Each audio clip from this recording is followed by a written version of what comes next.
Assalamualaikum warahmatullahi wabarakatuh. Alhamdulillahilladzi bi ni'matihi tatimmus shalihat. Asyhadu an la ilaha illallah wahdahu la syarika lah wa asyhadu anna Muhammadan abduhu wa rasuluh. Allahumma shalli wa sallim wa barik wa an'im ala rasulina wa imamina wa qudwatina wa nabiyyina wa sayyidina Muhammad sallallahu alaihi wasallam wa ala alihi wa sahbihi ajma'in. Allahumma rabbana taqabbal minna innaka antas sami'ul alim wa tub alaina innaka antat tawwabur rahim waghfir lana innaka antal ghafurur rahim. Amma ba'd. Bapak Ibu, saudara-saudariku yang dimuliakan Allah, kita bersama-sama bersyukur kepada Allah Subhanahu wa taala karena lisan orang beriman selalu pandai bersyukur. Apapun keadaannya, bahkan Nabi Muhammad sallallahu alaihi wasallam mengajarkan kepada kita syukur, mengucap hamdalah yang itu identik dengan syukur, tidak hanya pada saat mendapatkan nikmat, bahkan saat mendapatkan musibah Nabi pun mengajari kalimat alhamdulillahi ala kulli hal, segala puji bagi Allah di semua keadaan saya. Apapun keadaan hari ini, kita masih jauh lebih baik daripada keadaan banyak orang yang lain. Maka kita syukuri apapun keadaan kita hari ini. Karenanya hidup orang beriman selalu dipenuhi dengan syukur, dan itulah mengapa orang beriman jauh dari keluh kesah. Dan itu adalah merupakan ciri umum manusia yang sudah diterapi oleh Allah sehingga menjadi manusia yang pandai bersyukur. Salawat dan salam semoga terhatur pada Nabiullah Muhammad sallallahu alaihi wasallam. Nabi yang mengajarkan kepada kita tentang bagaimana meraih kehidupan yang hasanah di dunia dan hasanah di akhirat, yang mengajarkan kepada kita semuanya tentang kehidupan yang berperadaban tinggi. Islam ini agama yang berperadaban sangat tinggi. Ini adalah peradaban ilmu.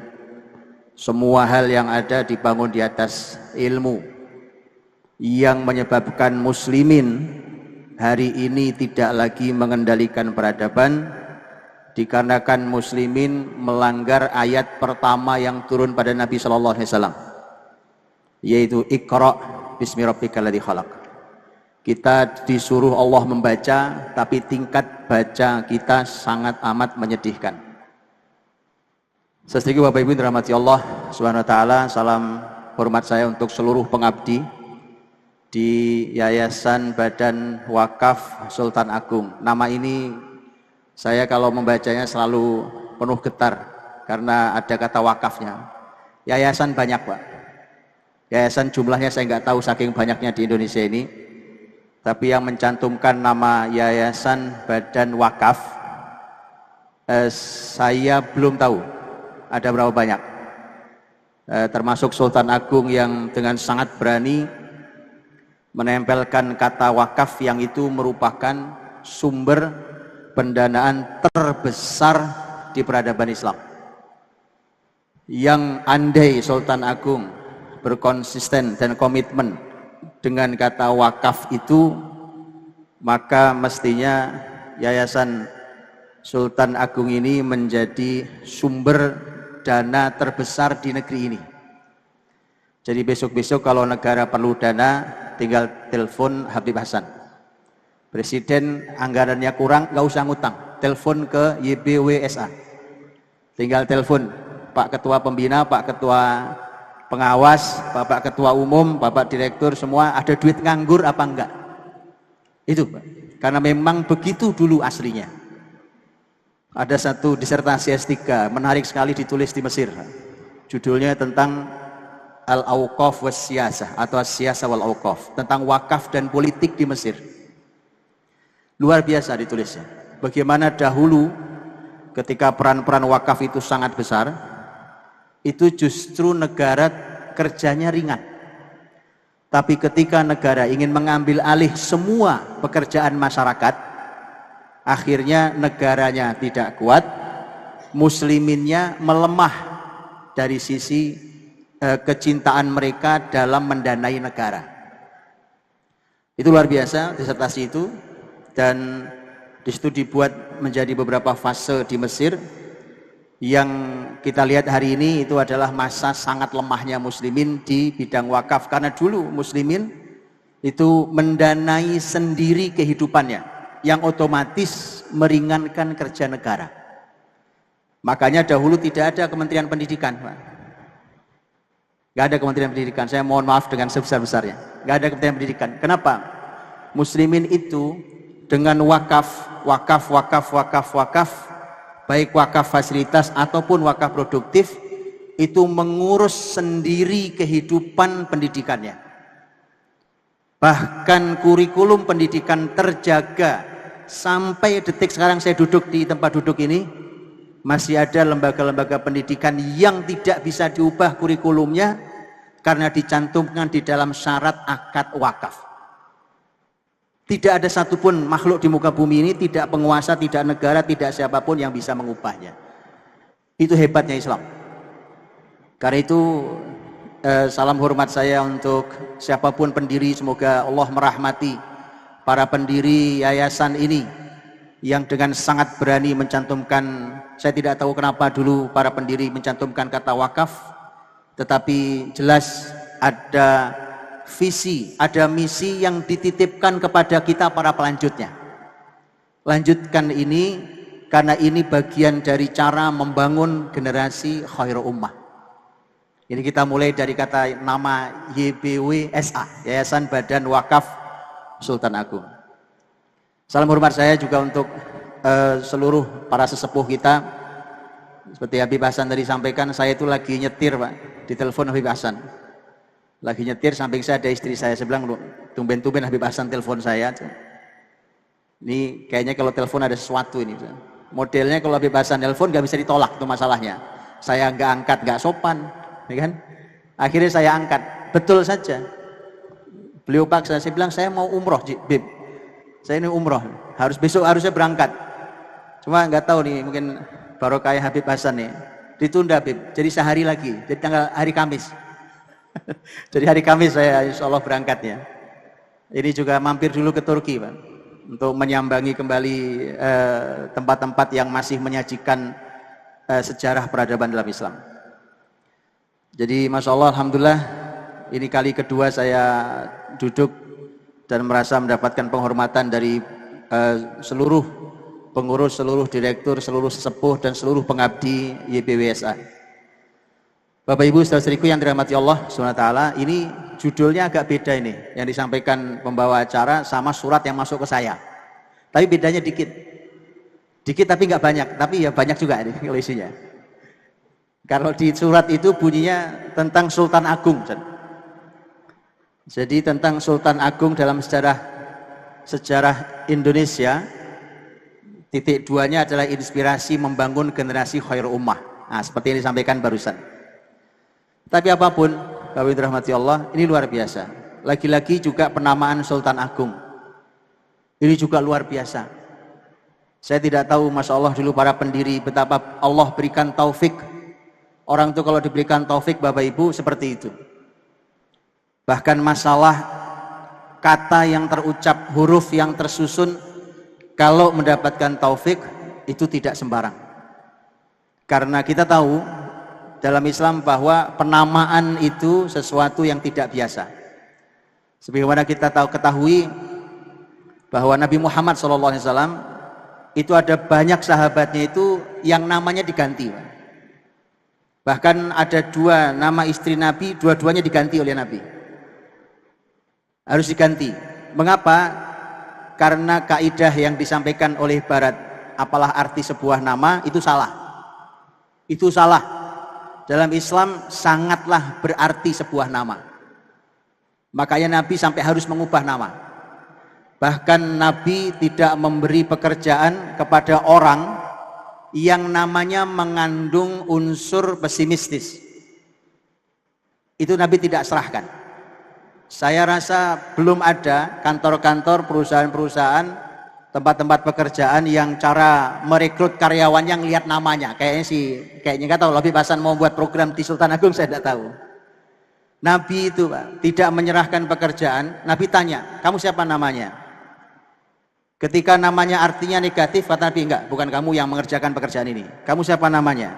Namanya juga negatif, bukan kamu. Begitu ada, kamu siapa namanya? Dia katakan, nama saya Ya'ish. Ya'ish dalam bahasa Arab artinya orang yang hidup. Kata Nabi, kamu yang bekerja, kamu yang kerja. Itu makna optimis. Dan Nabi SAW, karena Nabi SAW yu'jibuhul fa'l. Nabi itu orang yang sangat optimis selalu hidupnya. Jadi Bapak Ibu, penamaan Sultan Agung juga sebuah taufik. Saya bukan ahli sejarah Indonesia, tapi saya berguru kepada beberapa ahli sejarah Indonesia. Saya katakan saya tidak ahli karena saya tidak membaca langsung literatur utama. Kalau literatur utama saya harus membaca transkrip kunonya, saya harus membaca literatur utama, baru mungkin orang menjadi ahli. Karena saya tidak baca itu, saya hanya belajar dari beliau-beliau, maka saya bukan ahlinya. Cuma sekedar saya membaca, saya mendengarkan kajian yang disampaikan oleh para ahli, bahwa Sultan Agung punya nilai-nilai yang mendasar, yang luar biasa, yang mau saya sampaikan hari ini, sesuai dengan tema membangun generasi khairul ummah. Kita tahu ayat, dengan kita mulai ayat yang Allah sampaikan, kuntum khairul ummah ukhrijat linnasi ta'muruna bil ma'ruf wa tanhauna 'anil munkari wa tu'minuna billah. Kalian ini adalah umat terbaik yang dihadirkan untuk manusia. Jadi sehingga seorang ulama hari ini mengatakan umat Islam itu sebenarnya hari ini itu masih ada, tapi belum menjadi saksi peradaban. Ada, umatnya masih ada, jumlah kita masih miliaran di muka bumi, tapi belum hadir di peradaban hari ini. Untuk itulah maka Allah sudah sampaikan sesungguhnya harusnya kita menjadi umat yang terbaik. Tentu dengan syarat amar ma'ruf, nahi mungkar, dan beriman pada Allah. 3 kalimat yang hambar di telinga kita. Amar ma'ruf hambar, nahi mungkar hambar, campur menakutkan dikit. Iman pada Allah lebih hambar lagi. Sayang sekali, sangat amat disayangkan. 3 kata inilah yang menjadi syarat utama kita menjadi khairul ummah. Dan demi Allah, umat terdahulu muslimin memiliki kekuatan di peradaban, kemakmuran, kesejahteraan, keadilan, dan seterusnya. Itu karena mereka punya 3-tiganya. Kalau hari ini kita bukan khairul ummah, itu artinya tidak memegang 3-tiganya. Kalau kita rasa kita sudah melakukannya, rasanya kita sudah amar ma'ruf, rasanya kita sudah nahi mungkar, rasanya kita sudah beriman, nampaknya harus ada definisi yang dikoreksi ulang. Supaya kita tidak menyalahi itu, karena kita merasa kita melakukan, mengapa kita seperti hari ini. Bapak Ibu yang dirahmati Allah Subhanahu wa Ta'ala, yang sebatas saya tahu tentang Sultan Agung, menurut saya punya nilai-nilai agung yang luar biasa. Kita tahu bahwa Sultan Agung itu Raja Jawa yang paling besar. Dengan kerajaan Islam Mataram, itu seluruh pulau Jawa ini dikuasai kecuali minus hanya Batavia, Jakarta, nanti masuk sebagian ke arah Banten.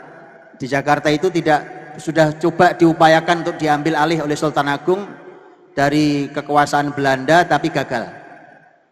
Bahkan banyak korban dari pasukan Sultan Agung.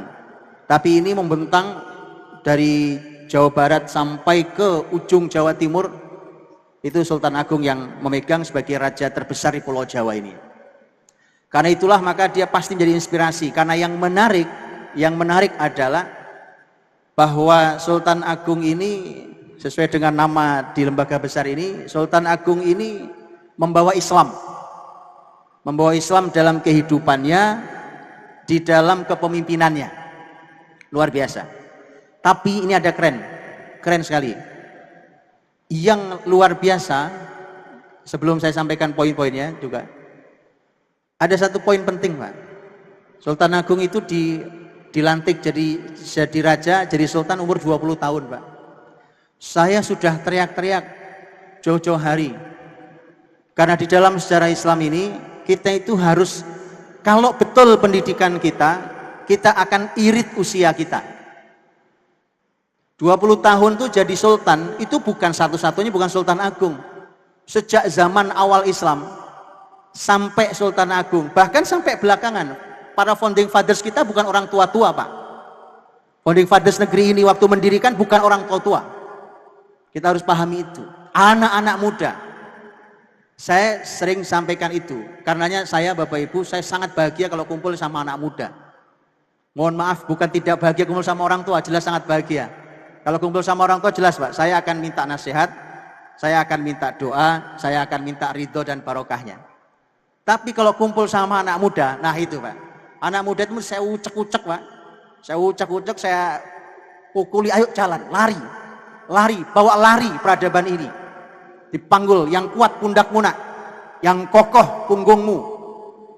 Umat ini sudah sakit, lelah, bahkan sudah ada yang tidak sadarkan diri. Sementara kita melihat bagaimana penyakit di generasi muda hari ini. Coba Bapak Ibu perhatikan, bukan sebuah kebetulan. Ada satu kata yang hari ini terkenal di kalangan anak muda. Dikit-dikit anak muda bilang, saya perlu healing. Healing dan healing. Kita semua tahu arti healing, Bapak dokter yang paling paham. Jadi semua sadar mereka lagi sakit, Pak. Anak-anak muda sadar mereka sakit, padahal simpel sekali. Simpel sekali, terlalu receh, terlalu remeh, terlalu lemah, dan terlalu ringkih. Mereka itu, beda dengan sesepuh-sepuh kita yang pejuang-pejuang seperti ini sampai di usia seperti ini, itu kita meneladani banyak. Bapak Ibu dirahmati Allah.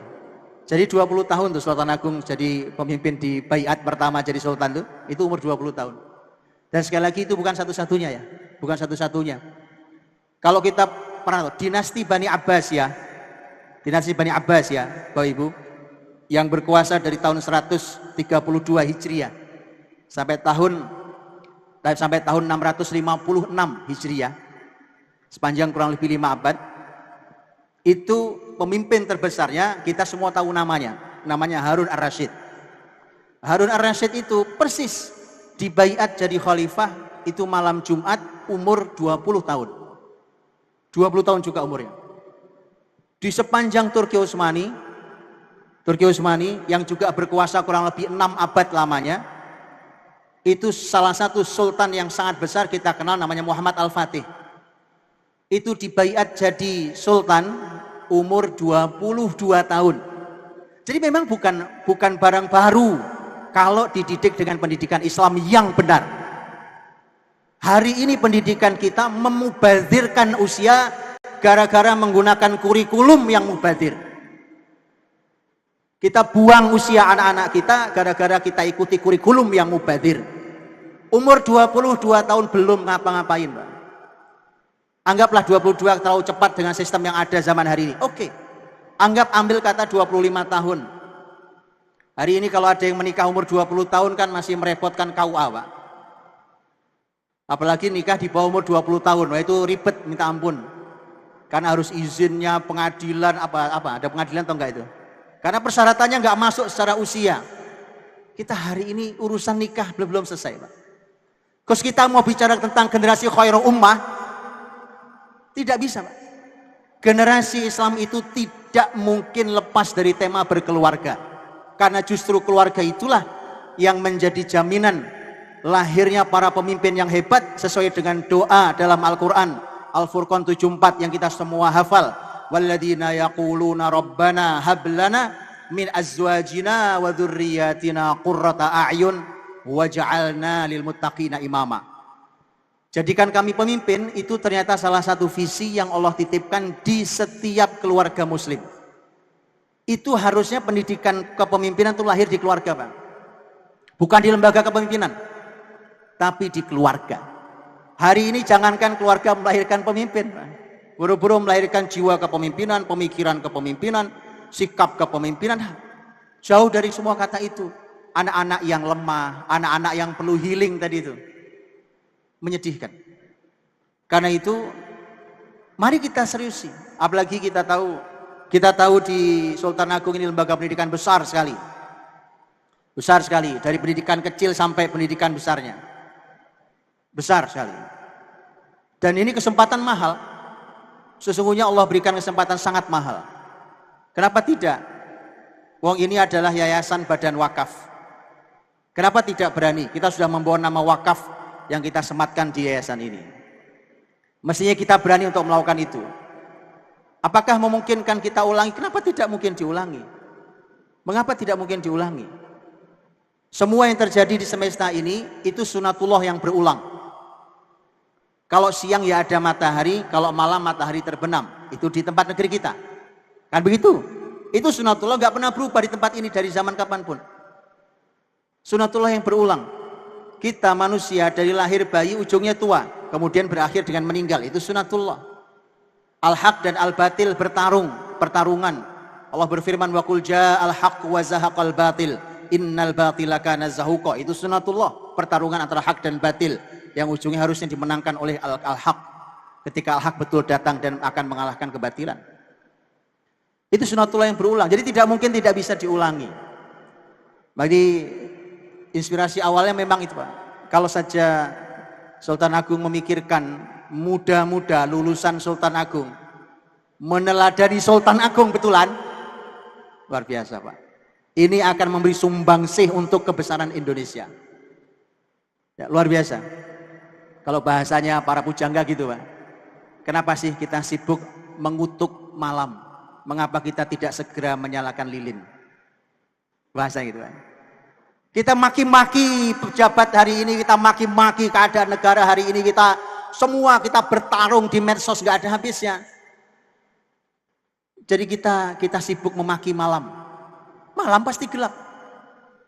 Dan Imam Syafi'i sudah memberikan pesan luar biasa kepada kita. Wala tajza' li haditsatil layali fama li hawaditsid dunya baqa'u. Kata Imam Syafi'i, kalian jangan gelisah dengan peristiwa malam. Kenapa harus gelisah? Malam dia begitu. Ya gelap, ya nggak enak, ya apa ya memang malam. Tapi kata Imam Syafi'i, fama li hawaditsid dunya baqa'u. Tidak ada peristiwa di dunia ini yang abadi. Zolim, mau berapa lama dia akan berakhir. Karena itulah maka Bapak Ibu dirahmati Allah, ini mestinya menjadi perenungan kalau Sultan Agung ingin meneladani namanya sendiri. Nah, ini Pak, salah sendiri ngasih nama, ya kan? Karena nama luar biasa ini. Dan saya sering memberikan kritik, Pak, karena di lembaga saya masih lembaga baru dan kecil, itu juga nama orang. Sehingga saya bilang konsistensi dan komitmen kita terhadap nama yang kita pinjam ini menarik karena inilah sesungguhnya teladan yang mulia buat kita. Banyak lembaga-lembaga itu memberikan nama lembaganya dengan nama-nama tokoh sejarah Islam. Apapun itu memberikan namanya dengan nama tokoh sejarah Islam. Tapi sayangnya mereka, bahkan saya pernah beberapa kali dialog dengan lembaga-lembaga yang memberi nama dengan nama tokoh Islam itu, bahkan mereka tidak kenal siapa tokoh itu. Lalu saya bilang dulu ini siapa yang buat namanya, ya kan? Kok jangankan mau meneladani, jangan step bagaimana melahirkan orang seperti Sultan Agung umpamanya. Jadi kalau 20 tahun Sultan Agung jadi sultan, kenapa tidak YBW Sultan Agung juga melahirkan orang-orang besar di usia masih sangat belia. Ini pikiran PR besar pertama, Pak. Jadi memang saya kalau ngaji di mana-mana, Pak, ngasih PR. Mumpung saya dikasih mic, nggak sopan sebenarnya depan Hasan, tapi mumpung kasih mic. Jadi mohon izin Habib dan para sesepuh semua. Jadi Bapak Ibu dirahmati Allah, itu pelajaran pertama. Sultan Agung itu mimpin menarik, Pak. 32 tahun mimpinnya. 32 tahun. Jadi kalau di Indonesia kayak Pak Harto, ya, Pak. 32 tahun. Sultan Agung 32 tahun mimpin, Pak. Masya Allah, anak muda 20 tahun sampai wafat mimpin. 32 tahun lamanya mimpin. Dan itu menjadi raja besar di Pulau Jawa ini. Dan yang menarik adalah karena Islam yang dibawa. Karena Islam yang dibawa itu. Nah, nilai-nilai ini yang ingin saya sampaikan beberapa hal karena ini betul-betul luar biasa. Bapak Ibu dirahmati Allah, sosok seorang Sultan Agung yang saya ketahui itu memang beliau adalah sosok pemimpin yang lengkap, Pak. Nah ini, kelengkapan diri sebagai seorang muslim memiliki syakhsiyah Islamiyah. Kalau di dalam orang sufi bahasanya insan kamil atau bahasa syakhsiyah Islamiyah. Itu sebenarnya harusnya kita ini mendidik generasi ini, itu semestinya punya karakter yang lengkap. Bukan cuma kuat, lengkap. Karena Sultan Agung itu, Bapak Ibu, itu seorang ilmuwan besar. Ilmuwan. Dan tidak ada generasi khairul ummah tanpa ilmu, kan tidak mungkin ada. Tadi sudah saya sampaikan di depan, lawang ayat pertama saja, Iqra. Iqra itu ya baca. Saya tidak tahu berapa kekuatannya para pelajar dan mahasiswa yang ada di Sultan Agung, kekuatan membacanya. Kalau ada dibuat penelitiannya atau surveinya menarik, Pak, untuk dibuatkan program. Kenapa? Tidak ada. Peradaban Islam itu tidak hadir tanpa baca, Pak. Gak usah berpikir yang tinggi-tinggi, wong Anda baca aja malas. Kalau Anda baca malas, sekarang bayangkan, Pak dosen baru baca buku kalau ada tugas. Atau baca buku kalau mau nulis di jurnal. Baru baca buku kalau punya tugas nulis atau meneliti. Baca kalau lagi bimbing tok. Itu bukan membaca, Pak. Membaca yang sesungguhnya bukan itu. Karena kita perlu bacaan yang begitu. Silahkan baca, Pak. Ada beberapa buku yang ditulis bagaimana dahulu dalam sejarah Islam kekuatan bacanya muslimin. Karenanya muslimin melahirkan buku-buku terbesar yang tidak ada yang bisa menandingi agama atau bangsa manapun. Yang ditinggalkan sampai hari ini perpustakaannya. Yang dibakar, Pak, perpustakaan Islam yang dibakar. Pertama yang dihanyutkan besar di Baghdad. Kalau memahami kata Baghdad di abad dinasti Bani Abbas, ya, itu harus dibayangkannya bukan Baghdad hari ini. Tapi Baghdad adalah kota nomor 1 peradabannya di muka bumi saat itu. Itu Baghdad. Perpustakaan besarnya habis. Kita tahu dalam sejarah dihancurkan oleh Mongol. Habis. Pembakaran buku oleh Mongol terjadi di berbagai negara, bukan hanya di Baghdad. Dan makanya dulu waktu saya sekolah, Pak, itu seringkali kalau kita mengkaji nama-nama buku, disebutkan nama bukunya, penulisnya siapa, ditulisi mafqud. Buku penulisnya mafqud. Buku penulisnya mafqud.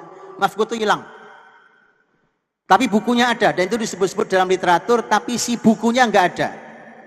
Dan biasanya akan diduga bahwa ini termasuk yang dibakar atau dihanyutkan di sungai Tigris. Itu segitu besarnya muslimin. Tapi buku yang tersisa mampu membangkitkan Eropa seperti hari ini. Apa nggak hebat muslimin, Pak? Itu semua bermula dari baca, Pak. Kalau sudah baca baru kita al-qalam. Karena Iqra bismi rabbikal ladzi khalaq. Iqra diulang kata 2 kali. Iqra bismi rabbikal ladzi khalaq. Iqra wa rabbukal akram. Baca itu sampai diulang 2 kali, Pak. Pengulangan itu dalam bahasa Arab salah satu maknanya pasti penguatan. Tapi di sini bukan hanya penguatan. Karena ada kata setelahnya yang menunjukkan dia bukan hanya penguatan. Baru setelah 2 kali pengulangan kata Iqra, baca, baru kemudian alladzi 'allama bil qalam, baru bicara pena. Baru kita bisa nulis. Makanya kualitas tulisan kita hari ini payah, lemah, dikarenakan payah pula membaca kita. Maka ini menarik, kalau kita mau membangun generasi khairul ummah dari sini. Sultan Agung itu ilmuwan besar, Pak. Kita tahulah salah satu karya besar Sultan Agung, kalau kita sampai sekarang masih lihat itu kalender itu, Pak, ya kan? Kalender yang kita punya itu yang di Jawa sini terutama itu gabungan antara kalender Hijriyah digabung dengan kalender Saka. Kalender Saka, kalender Jawa. Dan kalender Jawa itu saya pernah dengarkan seorang ahli sejarah rahimahullah mengatakan bahwa kalender Jawa itu, Pak, punya akurasi yang lebih hebat dibandingkan kalender Masehi. Jauh sekali, ribuan tahun lebih akurat. Karena di dalam kalender Jawa itu tidak hanya membicarakan tentang masalah hari, tanggal, bulan, tahun, tapi bicara tentang banyak hal yang sampai sekarang ternyata saya juga pernah berdialog dengan orang sepuh yang masih menggunakan memegang tanggalan itu ternyata masih akurat sekali untuk mengukur musim. Para petani, para nelayan, segala macam itu menggunakan kalender Jawa. Kita tahu para sesepuh kita pasti paham tentang bagaimana mengukur musim. Jadi kalender Jawa itu sampai tahu ini musimnya apa, bahayanya di mana, potensinya di mana, dan seterusnya. Itu dibaca. Jadi luar biasa. Sultan Agung menggabungkan itu, Pak. Menggabungkan antara kalender Jawa, kalender Saka, digabungkan dengan kalender Islam, yaitu kalender Hijriah. Masalahnya adalah ini dua kalender yang berbeda, Pak. Karena Hijriah itu kalender yang dipakai oleh muslimin Hijriah itu Qamariyah. Dan kalender Jawa, Saka itu kalendernya Syamsiyah. Jadi yang ini berdasarkan bulan, yang ini berdasarkan matahari. Itu digabung oleh Sultan Agung. Hari ini, Pak, nih ditulis tanggalnya tuh. Terpisah. 16 Syawal ini Hijriah. 17 Mei ini Masehi. Sultan Agung menggabungkannya. Bukan sembarang orang Sultan Agung. Masya Allah, ilmu besar. Ilmu besar. Itu artinya beliau paham betul tentang ilmu itu, dan betapa pentingnya itu dia paham betul. Dari Hijriah diambil apanya, dari kalender Jawa diambil apanya. Karena Bapak Ibu dirahmati Allah, kelebihan Sultan Agung memang dia mampu ini sulit ini. Nanti saya tunjukkan sulitnya di mana, dan itu banyak yang terjeblos dan gagal hari ini. Menggabungkan antara agama dan budaya. Ini isu yang hari ini nggak enak dilihat dibacanya. Pertarungannya juga tidak menarik. Sultan Agung orang cerdas luar biasa yang mampu menggabungkan antara agama dan budaya. Luar biasa. Karena dia Raja Jawa ini, Pulau Jawa ini, maka sangat kental Jawanya. Sangat kental Jawanya. Tapi karena dia seorang Muslim dan dia masukkan Islam di dalam kehidupan dan kepemimpinannya, maka di sana sangat kental keislamannya. Nilai dalamnya, nilai-nilainya adalah keislaman. Bapak Ibu dirahmati Allah, kehebatannya, lihat, menggabungkan antara budaya dan agama. Hari ini isunya nggak menarik sama sekali. Yang bicara agama, asal melihat budaya langsung dibilang bahwa budaya ini tidak Islami. Ini bukan Islam. Budaya itu bukan agama. Bla bla bla dan seterusnya, sehingga setiap ketemu budaya langsung dibuang. Di satu sisi, orang-orang yang menyuarakan agar kita melestarikan budaya nenek moyang, itu bahkan mereka dengan sangat enteng dan gampangnya melakukan kemusyrikan. Padahal jelas ayatnya, innallaha la yaghfiru ayyushraka bihi wa yaghfiru ma duna dzalika liman yasha. Allah tidak mungkin mengampuni sama sekali dosa kemusyrikan itu. Sepanjang dia belum tobat di dunia, mati dia belum tobat, Allah tidak mungkin mengampuninya. Kalau dosa yang lain selain kemusyrikan mungkin Allah ampuni. Tapi kemusyrikan tidak. Kemusyrikan ini berat.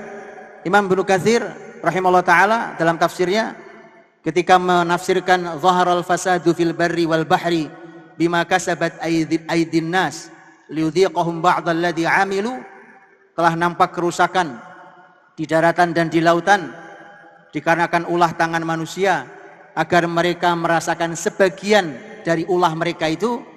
Imam Ibnu Katsir mencantumkan begitu banyak pendapat ulama yang dimaksud kerusakan itu apa saja.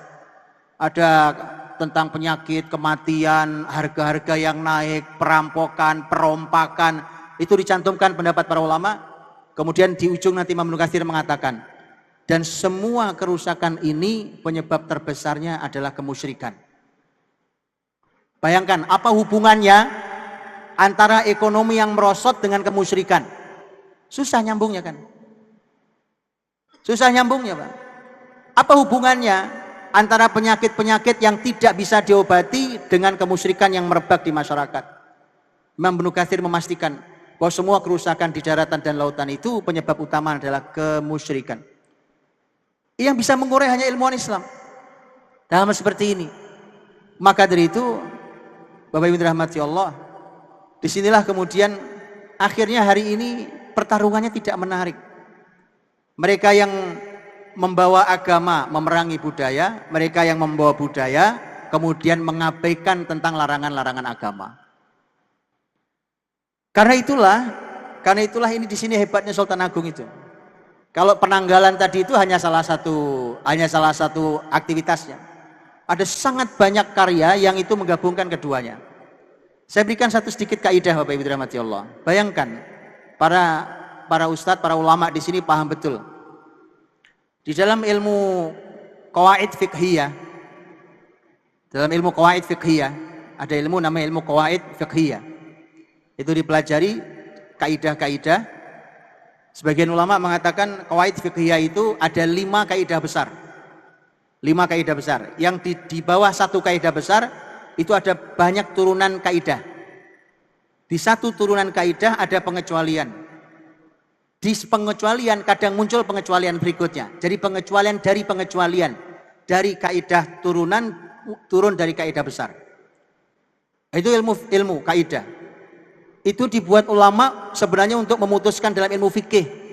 Tetapi fikih itu kan kehidupan. Sehingga kaidah ini manfaat buat kehidupan kita.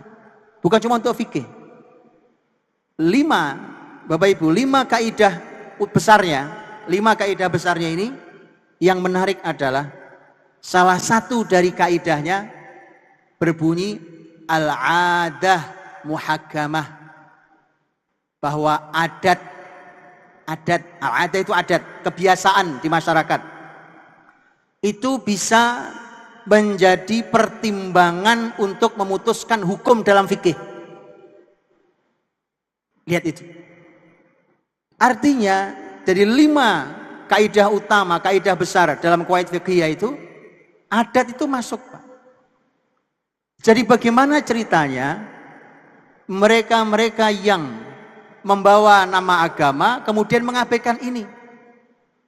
Ini 1 dari 5. Kalau kita pukul rata, 1/5 dari qawaid fiqhiyah adalah al-adah muhakkamah. Bidat tentang budaya, tentang adat, kebiasaan masyarakat, itu bisa menjadi pertimbangan hukum. Apa contohnya? Banyak contohnya. Karena ketika disampaikan di dalam syariat, dalam fikih, hukumnya begini, tapi detailnya ada yang diserahkan, coba tanyakan ke masyarakatmu, kalau hal ini itu apa memahaminya. Maka itu akan menjadi pertimbangan hukum. Tentu sepanjang tidak melanggar teks nas yang sharih, nas yang jelas, tidak ada yang dilanggar, dan tidak boleh melanggar teks yang jelas dari Quran dan Sunnah. Artinya bahwa Islam memberi ruang yang begitu besar sekali ruangnya, Pak, untuk hal itu. Tiba-tiba, makanya Pak, saya ini oleh ayah saya, Allah yarham, rahmatan wasi'ah, dari kecil tuh suka, nggak tahu kenapa beliau dulu itu suka ini, Bib, suka ngajak saya nonton wayang. Qadarullah saya itu ngerti wayang, Bib. Qadarullah begitu saya kuliah, saya dikasih buku oleh seorang jamaah saya. Buku itu diterbitkan tahun 1975 oleh Kementerian Agama tentang filosofi wayang. Itu subhanallah. Jadi apa yang saya dengar dari ayahanda saya sebagai nilai wayang, ini sekali lagi mohon maaf Bapak Ibu yang tidak berasal dari Jawa, karena Sultan Agung itu Jawa. Jadi nanti kapan-kapan kalau saya bicara tentang para pemimpin di Sumatera atau di Kalimantan, nanti kita bicara gitu. Tapi hari ini tema tentang Sultan Agung sebagai sebuah inspirasi.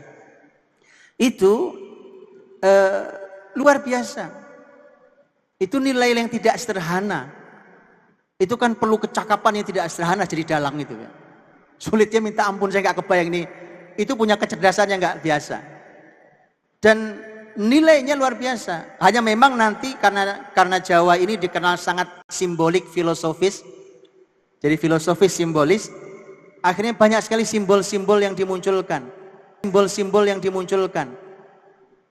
Dan simbol filosofis, simbolis itu, Islam punya nilai itu.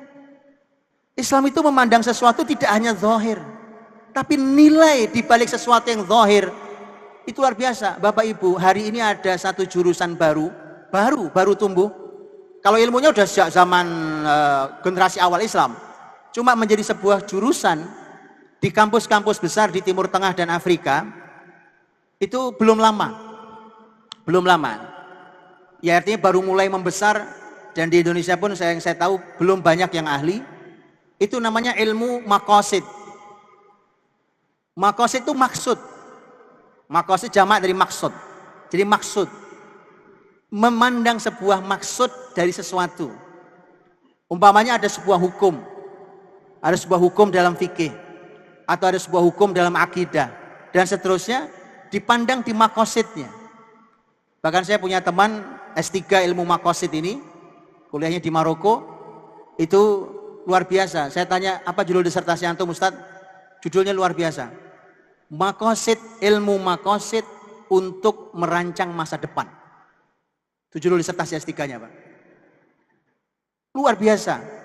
Dan ini, Bapak Ibu dirahmati Allah, itu artinya memang filosofis. Islam itu sangat filosofis. Makanya Profesor Dr. Abdul Karim Bakar, ini seorang pemikir pendidikan yang luar biasa. Profesor Dr. Abdul Karim Bakar punya banyak buku pendidikan. Kalau Bapak Ibu baca, di salah satu bukunya, beliau punya buku, salah satunya Haulat Tarbiyah wa Ta'lim. Beliau mengatakan, peradaban Islam itu beda dengan peradaban hari ini, bahwa peradaban hari ini fokusnya pada kaifa. Peradaban Islam fokus sebelum kaifa, fokus pada limadha.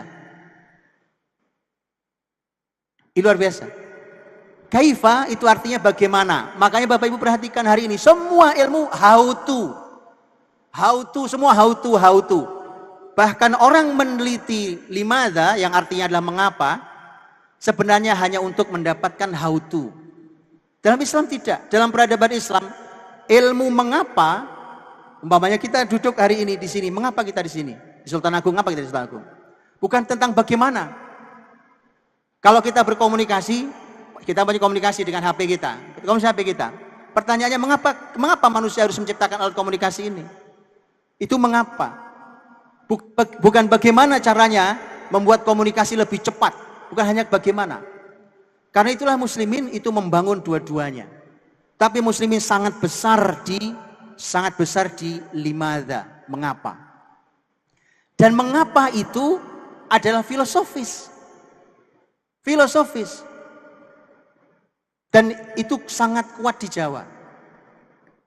Di beberapa budaya di masyarakat di Indonesia ada yang tidak simbolis. Kalau di Jawa sangat simbolis. Maka orang Jawa itu gambar, pohon, pakaian, senjata, itu semua ada nilainya, gitu ya. Keris saja itu lo-nya ada berapa, ada maknanya sendiri ya, gitu ya. Semua ada nilainya. Makanya kalau kita ke masjid-masjid tua, itu semua ada maknanya. Ini ada gambar salak, ada gambar apa yang lain, buah apa, semua ada nilainya. Ada nilainya. Bahkan simbol itu dulu dipakai untuk komunikasi. Wallahu alam, saya pernah dengar pembahasan tentang sejarah di Indonesia ketika perang besar Pangeran Diponegoro, dan kemudian para pengikutnya banyak dan dikejar-kejar betul oleh Belanda. Apalagi setelah Pangeran Diponegoro ditangkap, maka mereka membuat simbol. Kalau dia pengikut Diponegoro, dia nanam pohon sawo di depan rumahnya. Bahkan dulu menjadi bahan alat komunikasi. Nah, itu memang Jawa. Dan Sultan Agung sangat kuat di bab itu. Dan Bapak Ibu harus tahu bahwa Islam itu begitu. Kita sholat 5 waktu, Pak. Kita sholat 5 waktu. Itu kan gerakan bacaan dari takbiratul ihram, Allahu Akbar, sampai Assalamualaikum. Itu kan gerakannya gerakan fisik. Apakah ini yang menyebabkan kita mendapat pahala? Ternyata bukan satu-satunya. Karena Nabi SAW menyampaikan, setelah fikih sholatnya benar, poin berikut yang menentukan pahala justru kekhusyuannya. Nah, kekhusyuan itu nilai di sini. Ini nilai di sini, di dalam hati ini. Itu kekhusyuannya. Dan itulah mengapa Allah Subhanahu wa taala menyampaikan dalam Al-Qur'an, "Wasta'inu bis-sabri was-shalah wa innaha lakabiratun illa 'alal khashi'in. Mintalah tolong pada Allah dengan sabar dan salat, dan sesungguhnya salat itu berat kecuali bagi yang khusyuk. Dan Nabi menyampaikan khusyuk itulah yang menentukan berapa persen pahala kita. Jadi nanti kita salat zuhur berjamaah, salamnya bareng, tapi begitu salam pahalanya nggak sama, Pak. Pahalanya nggak sama. Mengapa nggak sama? Khusyuk kita beda-beda. Yang menentukan berapa besaran pahalanya adalah tingkat khusyuknya. Bagaimana dalam hadis Nabi SAW. Artinya gerakan fisik ini apa gunanya? Kalau ternyata tidak khusyuk, kalau 100% tidak khusyuk, terus berapa pahalanya berarti? Itulah mengapa Nabi menyampaikan tentang puasa. Tentang puasa. Nabi mengatakan man lam yada' qaulaz zuri wal 'amala bih falaysa lillahi hajatun fi an yada' ta'amahu wa syarabahu. Yang belum bisa meninggalkan ucapan dosa dan masih mengerjakannya, Allah tidak perlu. Allah enggak butuh dia meninggalkan makan dan minum. Artinya puasa kita tidak diperlukan Allah. Kita enggak dapat pahala gara-gara lisan kita masih ucapannya ucapan dosa. Itu nilai. Apa hubungannya? Wong saya puasa udah sah secara fikih. Secara fikih sudah sah, saya tidak makan, saya tidak minum seharian, saya tinggalkan syahwat seharian, kemudian waktu buka. Secara fikih sah. Tapi ternyata pahala nol. Mengapa? Karena Islam bukan hanya ibadah fisik semata. Jadi ketika hari ini anak-anak kita, generasi kita latih tentang hal-hal yang sifatnya fisik, tapi kita lupa mendidik nilai dalam hati, maka mereka melakukan sebuah tindakan keislaman yang tidak diterima Allah SWT. Itulah masalahnya. Dan generasi khairul ummah pasti mulai dari situ. Karena ta'muruna bil ma'ruf wa tanhauna 'anil munkar wa tu'minuna billah. Beriman pada Allah itu mulainya dari hati. Imam Hasan al-Basri rahimahullah ta'ala mengatakan, iman itu kan ma waqara fil qalb. Apa yang tertancap kuat di hati. Ini nilai. Jadi bukan cuma apa yang diucapkan atau apa yang dilakukan, tapi dia adalah ma waqara fil qalb wa saddaqahul amal, dan dibenarkan dengan karya dan amalnya. Jadi Bapak Ibu rahimahullah, itulah diri seorang muslim. Makanya yang Islami itu Bapak Ibu bukan hanya fisik, gerakan fisiknya. Bukan hanya jilbabnya umpamanya. Tapi salah juga yang mengatakan sudahlah, enggak penting juga kok jilbaban. Lah, yang penting jilbabi hatinya. Yang begini-begini ini, Pak. Sultan Agung enggak begitu sama sekali. Sultan Agung selalu membawa dua-dua nilai itu. Membawa dua-dua nilai. Kalau diperintahkan untuk berpakaian muslimah yang sempurna, berpakaian muslimah yang sempurna. Tetapi nilai, maksud di balik jilbab apa, tanamkan dalam hatimu. Disuruh puasa, ya puasa. Bahwa di balik puasa ada nilai untuk menjaga semua syahwat, termasuk syahwat berbicara bohong dan dusta dan dosa, maka itu juga harus ditanamkan dalam diri. Dalam sholat juga sama. Gerakan sholat dari awal sampai akhir kita kerjakan, itu juga perintah dalam syariat. Tidak bisa kita bilang, ya nggak sholat kan nggak apa-apa, yang penting kita ini baik sama orang lain. Tidak bisa dalam Islam. Makanya di salah satu karya besarnya Sultan Agung itu ada namanya, Sultan Agung itu karena ilmuwan, Pak. Itu punya banyak serat. Apa namanya? Risalah. Serat itu kan risalah dalam bahasa Arab. Nulis banyak serat, dan itu panduan kehidupan dan bernegara. Punya banyak serat. Di antara serat yang beliau punya kan namanya serat Sastra Gending. Judulnya saja menggabungkan dua hal sekaligus. Kita tahu gending. Tahu gending kita kan? Gending itu ya gending, musik gamelannya itu. Sastranya itu adalah sastranya. Kedalaman. Jadi kalau orang ngerti sastra, dia mendengarkan gending dan syairnya, itu punya ini dalam nih. Sastronya dalam. Maka sastro dan gending itu oleh Sultan Agung digabung. Tidak mungkin kita hanya bicara isi, kemudian lupa bicara wadah atau kulitnya. Sebagaimana tidak mungkin kita bicara kulit, tapi kemudian kita lupa isinya. Itu nilai dasar, dan itu selalu harus dimiliki oleh muslim. Dan itu khairul ummah betul, Pak. Lahirnya khairul ummah betul. Jadi dia tahu persis harus apa secara fisik, secara fisik apa yang harus dilakukan, dan dia tahu persis secara nilai apa yang harus ditanamkan. Dan itulah maka, Bapak Ibu dirahmati Allah, ini satu hal yang luar biasa. Maka begini, kalau tadi saya bicara antara budaya dan agama, dan itu sangat banyak Sultan Agung, karena di dalam, contoh dari dalam Serat Sastra Gending saja, Sultan Agung itu sebenarnya menanamkan nilai-nilai dasar kehidupan. Bagaimana keselarasan antara sastra dan gending, antara fisik dan hati, antara tempat dan isi, dan seterusnya, itu ditulis sebagai sebuah panduan. Dan ini, Bapak dirahmati Allah, dengan nilai dasar yang luar biasa itu, yang itu kemudian nanti menjadi panduan kehidupan bernegara bahkan, maka kemudian istimewa, jadi istimewa. Kalau tadi bicara tentang budaya dan agama, nah ini seringkali lihat Pak, agama saja menerima loh budaya setempat, bahkan diberi ruang untuk memutuskan hukum. Tadi al-adah muhakamah, tentu ada kajian, silakan dikaji. Ada ruang untuk, bukan cuma diberi ruang, tapi diberikan kuasa di dalam ruang batas ruangnya untuk memutuskan sebuah hukum dalam Islam. Kalau agama saja memberi ruang itu, maka angkuh sekali ilmu pengetahuan hari ini kalau dia tidak memberi ruang. Agama saja memberi ruang. Jangan dikit-dikit umpamanya begini. Saya mohon maaf sebesar-besarnya, tapi saya sampaikan apa adanya. Mudah-mudahan ada kebaikannya. Apapun ini. Umpamanya mohon maaf sebesarnya sekali lagi. Umpamanya ilmu kesehatan, karena di sini ada rumah sakit besar. Ilmu kesehatan, kita tahu ilmu kesehatan, para dokter dengan semua kemuliaan ilmunya dan semua jasa besarnya untuk orang-orang yang sakit. Dengan semua ilmu yang besar yang hebat itu, lihat kan kemudian ada begitu banyak jenis pengobatan. Tidak salah, saya pernah juga mengisi kajian di Fakultas Kedokteran, Pak, di sebuah kampus. Saya ditanya, gimana Ustadz Budi, saya ini kan dokter, kami tidak boleh memberi obat kecuali batas ilmu kami. Saya bilang memang sudah betul, itu yang benar. Dalam Islam pun kita tidak boleh memberi sesuatu di luar ilmu kita. Tetapi saya sampaikan Pak, begini, kenapa kita tidak memberi ruang untuk ilmu yang lain?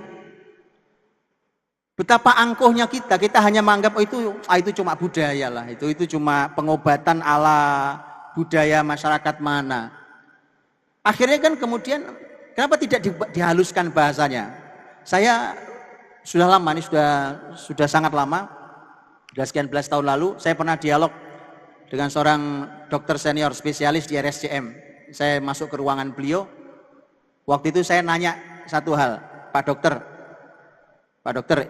pernah tidak menjumpai pasien ada benda asing di dalam badannya yang kalau di ilmu mistik contohnya namanya susuk, itu dimasukin betul benda masukkan Pak, karena saya kenal beberapa orang yang suka masukin susuk ke badan orang, dan susuk itu macam-macam, dari mulai air sampai perhiasan, dan diginikan tuh kelihatan betul, diginikan tuh kelihatan. Nah saya tanya, Pak dokter pernah nggak jumpai pasien kebaca gitu, kemudian jawabannya, oh sering saya Ustadz, dan itu saya baca, kelihatan. Saya cuma tanya ke Pak dokter waktu itu, Pak dokter, kalau menurut Pak dokter itu apa ya? Beliau bilang, saya sudah jumpai pasien kayak begitu, tapi jujur saya heran, karena benda masuk itu kan mesti ada bekas masuk, namanya memasukkan, apalagi benda bukan kecil Pak. Kalau benda kecil itu, kadang-kadang benda itu melintang besi gitu, kayak besi itu, melintang gitu, panjang. Lah untuk memasukkan itu kan mesti ada jalan memasukkannya. Akhirnya Pak dokter setelah diskusi, setelah menjelaskan, beliau menyampaikan begini, kalimatnya bagus banget. Ustadz, inilah simpul yang belum ketemu di ilmu saya. Cakep. Tidak dikit-dikit, tidak ilmiah, nggak benar. Mohon maaf Pak, saya tidak bicara tentang apapun. Lihat, akhirnya sekarang kan semua diteliti, bekam, ditolak. Kalau saya simpel Pak, kalau kerokan, oke, versi orang Indonesia, kerokan, ngobati pakai dikerok. Kalau nggak salah saya pernah baca ada penelitian tentang kerokan akhirnya. Saya bilang kalau kerokan Anda tolak, walaupun saya kerokan itu, kalau kerokan Anda tolak, saya bilang saya nggak masalah. Tapi kalau rekomendasi Nabi Anda tolak, itu masalah dari sisi agama, Pak. Tapi karena keangkuhan ilmu pengetahuan, kita sekedar berbahasa seperti Pak dokter yang bagus tadi berbahasa, itu nggak bisa. Itu simpul yang belum ketemu di ilmu saya, Ustaz. Kan cakep banget ilmunya. Kita angkuh sekali. Agama saja memberi ruang pada budaya dan adat. Mosok cuma ilmu manusia aja kok nggak memberi ruang pada itu. Angkuh sekali kita ini. Akhirnya nanti kita dipermalukan, Pak. Nanti kita akan dipermalukan. Kenapa? Karena akhirnya banyak penyakit tidak bisa diobati. Datang orang nggak ilmiah sama sekali. Kadang dukun, musyrik kadang-kadang ya. Cuma tangan ditempel di jidat, seret sembuh. Wah, sembuh. Nggak ilmiah. Orang bilang sembuh. Dokter bilang, itu cuma ini tuh Pak. Itu mungkin ada motivasi dalam dirinya yang sangat kuat untuk sembuh. Itu kan Anda kan dokter juga ahli memotivasi. Kenapa tidak Anda motivasi pasiennya? Sehingga nggak perlu lagi ada sontak-sontik, kasih obat, dibelek, dibelah-belah. Anda kan orang cerdas. Kenapa Anda tidak bisa memotivasi mereka? Dukun kok bisa? Itu maksud saya mohon maaf sebesarnya Pak. Mengapa? Karena Islam punya sejarah kebesaran yang luar biasa di ilmu kedokteran. Itu maksudnya. Jadi memberi ruang tadi. Bagaimana Sultan Agung mampu membaurkan itu, tidak menghilangkan nilai budaya, tapi tetap memegang kuat nilai keislaman. Dan itu dalam Islam diberi ruangnya. Maka luar biasa. Ini bagian dari pelajaran itu. Tapi rahmati Allah, saya tentu nggak boleh panjang-panjang ini. Sudah jam 11, terlalu panjang. Terakhir Bapak Ibu rahmati Allah Subhanahu wa taala. Ada poin menarik menurut saya dari Sultan Agung itu, Pak. Dan sampai sekarang menurut saya harusnya masih terus dijalankan, sayangnya sudah mulai ditinggalkan. Tanah Jawa ini tanah subur. Subur tanah Jawa ini. Makanya salah satu fokus Sultan Agung ketika membangun perekonomian adalah memberi fasilitas yang luar biasa kepada para petani. Hari ini anak-anak muda jarang yang ingin masuk pertanian. Lawang yang jurusan kuliah pertanian saja ujungnya nggak bertani kok. Padahal pertanian luar biasa, Pak. Dan saya hari-hari ini banyak bergaul dengan teman-teman petani. Saya banyak tanya dengan teman-teman petani, peternak, orang-orang perikanan yang bukan dalam teori kelas, tapi yang langsung praktek di lapangan. Dan saya melihat memang luar biasa. Ini yang tidak banyak tersampaikan. Sehingga akhirnya anak-anak muda, bahkan anak-anak para petani yang artinya punya nasab baik tentang pertanian, itu malah nggak mau bertani lagi. Padahal ini luar biasa. Kemarin pandemi sudah membuktikan, Pak. Orang boleh menjual motor, mobil, rumah, HP kalau perlu dijual. Toko-toko elektronik semua tutup. Kenapa? Orang yang penting bisa makan. Bukti bahwa makan gak tergantikan, Pak. Mestinya Indonesia yang menjadi pemimpin bumi karena ini negeri yang subur Allah berikan. Karena di sini ditanamnya semua pangan itu. Tapi kemudian kita mengabaikan itu. Bahkan mohon maaf sebesar-besarnya. Tanah-tanah wakaf pertanian banyak yang mangkrak. Bahkan statusnya sudah wakaf. Mangkrak, Pak. Tidak terkelola, padahal yang mewakafkan itu ingin mendapatkan pahala yang mengalir dari sana. Dan jelas pertanian adalah merupakan kekuatan besar negeri agraris ini. Dari dulu negeri ini disebut negeri agraris, Pak. Kalau kita baca Aceh, Pak, kita baca tentang Aceh. Catatannya Ibnu Battuta, seorang pelancong hebat dari Maroko. Itu ketika bacalah tentang catatan seorang Ibnu Battuta terhadap Aceh. Catatannya luar biasa, Pak. Dipuji tentang negeri yang sangat subur, yang sangat kaya hasil buminya, yang sangat baik dan ramah penduduknya, yang rajanya, sultannya adalah seorang mujahid yang berjihad melawan negeri-negeri kafir, sekaligus seorang ilmuwan besar yang duduk belajar madhab Syafi'i di salah satu hari rutinnya, dan orang pemimpin yang sangat dicintai rakyatnya, karenanya dia jalan kaki kalau habis sholat Jumat untuk menyapa semua rakyatnya. Baca catatan Ibnu Battuta, Pak. Dan itu asli Indonesia kan? Tapi saya sudah bacakan itu, saya bacakan kata per kata waktu saya seminar di Aceh. Saya bilang mohon maaf ini Aceh, saya mau bacakan kalimat Ibnu Battuta tentang Aceh. Begitu selesai saya bacakan kata per kata, saya terjemah. Kemudian saya bilang, apakah ini Aceh? Apakah Aceh yang sekarang adalah Aceh yang ini? Mereka sepakat jawabannya bukan. Ini luar biasa. Kita kehilangan banyak hal, Pak. Negeri ini pernah menjadi khairul ummah. Pernah menjadi khairul ummah. Nah salah satunya tadi, pertanian itu kenapa tidak dihidupkan? Kenapa tidak muncul anak-anak muda? Hari ini gerakan alhamdulillah sudah mulai muncul. Tapi belum terlalu kuat. Anak-anak muda mulai dibuat cinta dengan pertanian, dengan pangan, apapun jenisnya. Dengan pangan. Masalahnya pangan tidak menjanjikan, Pak. Udah kerjanya panas, terik matahari, kulitnya keling, kulitnya hitam, Pak. Wah itu gimana coba, kan susah. Anak muda dengan penampilan seperti itu nggak menarik. Kulitnya kasar, begitu panen, duit nggak banyak, habis untuk bayar pupuk. Tapi subhanallah, saya sudah bertemu dengan petani-petani yang hebat, yang canggih dan hasilnya sangat luar biasa. Luar biasa, Pak. Tidak biasa hasilnya, yang begitu yang harus dikenalkan ke anak muda. Agar kembali lagi seperti pelajaran kita belajar dari Sultan Agung bahwa itu adalah yang dihidupkan di Pulau Jawa ini karena Allah berikan kesuburannya di negeri ini. Bapak Ibu rahmati Allah, saya kira itu mudah-mudahan sekilas ini membantu mengingatkan saja tentang nama besar Sultan Agung yang itu disematkan dipakai oleh yayasan besar ini, Yayasan Badan Wakaf Sultan Agung. Mudah-mudahan nama besar Sultan Agung menjadi inspirasi betul. Inspirasi untuk melahirkan khairul ummah. Karena menariknya adalah Sultan Agung ya tetap Jawa, dan ini juga ada di Jawa, tapi Sultan Agung seorang muslim.